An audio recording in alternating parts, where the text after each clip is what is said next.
सीधी के एक जंगल में एक सिंह रहता था जो बूढ़ा हो गया था।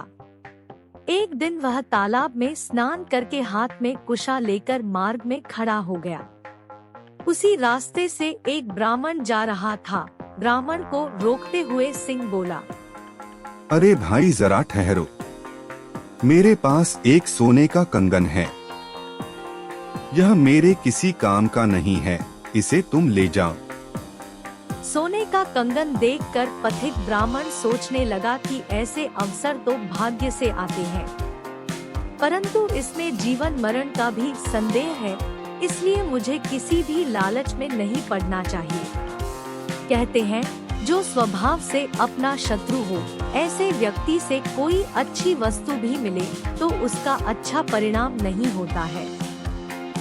जैसे जिस अमृत मिला हुआ है वह अमृत भी विष बनकर इंसान की मृत्यु का कारण बन जाता है।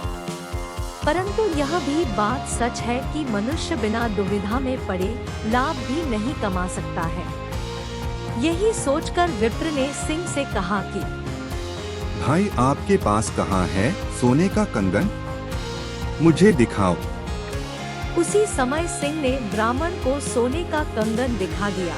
सोने का कंगन देख के विप्र के मन में लालच आ गया। फिर भी ब्राह्मण ने सिंह से कहा, तुम तो एक हिंसक पशु हो, मैं तुम्हारा विश्वास कैसे करूं कि तुम मुझे बिना हानि पहुंचाए यह सोने का कंगन मुझे दे दोगे।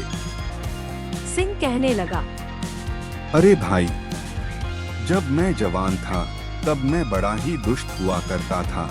अनेक गौ, ब्राह्मण और मनुष्य को मारने से मेरे पुत्र और स्त्री सब मर गए। उसी दिन से मैं वैरागी हो गया। एक धर्मात्मा ने मुझे उपदेश दिया और कहा कि आज से तुम बिना हिंसा किए ही दान और धर्म कीजिए, तभी तुम्हें मुक्ति मिलेगी। उन्हीं के कहने से मैं आज तक दान धर्म कर रहा हूँ। मेरे नाखून और दांत टूट चुके हैं, मेरे ऊपर तुम विश्वास कर सकते हो। पुराने साधु संतों ने कहा है कि जैसे मरुस्थल में वर्षा और भूखे को दिया गया भोजन सफल होता है, उसी प्रकार निर्धन को दिया गया दान सफल होता है। तुम बहुत निर्धन हो, इसलिए यह सोने का कंगन मैं तुम्हें दान कर रहा हूँ, क्योंकि रोगी को ही औषधि लाभदायक होती है। जो लोग निरोग हैं, उन्हें भला औषधि की क्या आवश्यकता। सिंह कहने लगा, हे ब्राह्मण, इसीलिए तुम मुझ पर विश्वास कर सकते हो और यह कंगन तुम मुझसे ले सकते हो।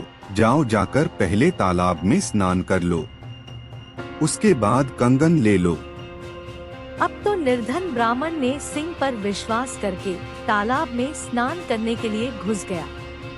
जैसे ही वह तालाब में घुसा तो तालाब में कीचड़ होने के कारण ब्राह्मण दलदल में फंस गया। अब तो बहुत जोर करने पर भी वो कीचड़ से नहीं निकला। ब्राह्मण को कीचड़ में फंसा देखकर सिंह ब्राह्मण से कहने लगा, घबराओ नहीं, मैं तुम्हें निकालता हूँ। ब्राह्मण को सिंह की गलत मंशा का पता चल चुका था, पर अब क्या हो सकता था। सिंह ने आगे बढ़कर अपने मुख से ब्राह्मण को पकड़ लिया। ब्राह्मण सोचने लगा, किसी ने सच कहा है, जो लोग ज्ञानी होकर भी अपने ज्ञान का उपयोग नहीं करते, उनका ज्ञान उनके लिए बोझ के समान है। इसलिए मैंने अच्छा नहीं किया जो एक हिंसक पशु की बातों में आ गया। कीचड़ में फंसे उस ब्राह्मण को सिंह ने निकाल कर खा लिया। कहते हैं इन 4 चीजों पर कभी सपने में भी विश्वास नहीं करना चाहिए। 1. नदियों का। 2. हाथ में शस्त्र लिए शत्रु का। 3. नख और सींग वाले पशुओं का। 4. राजकुल का। जो लोग इन पर विश्वास करते हैं उनके जीवन का कोई भरोसा नहीं रहता। रामायण तो आपने पढ़ी या सुनी होगी, सोने का मृग होना असंभव है। फिर भी भगवान श्री राम सोने की मृग के लोभ में पड़कर वन में चले गए, जबकि उनको पता था कि सोने का मृग नहीं होता है। इसीलिए कहते हैं विपत्ति आने पर मनुष्य की बुद्धि नष्ट भ्रष्ट हो जाती है।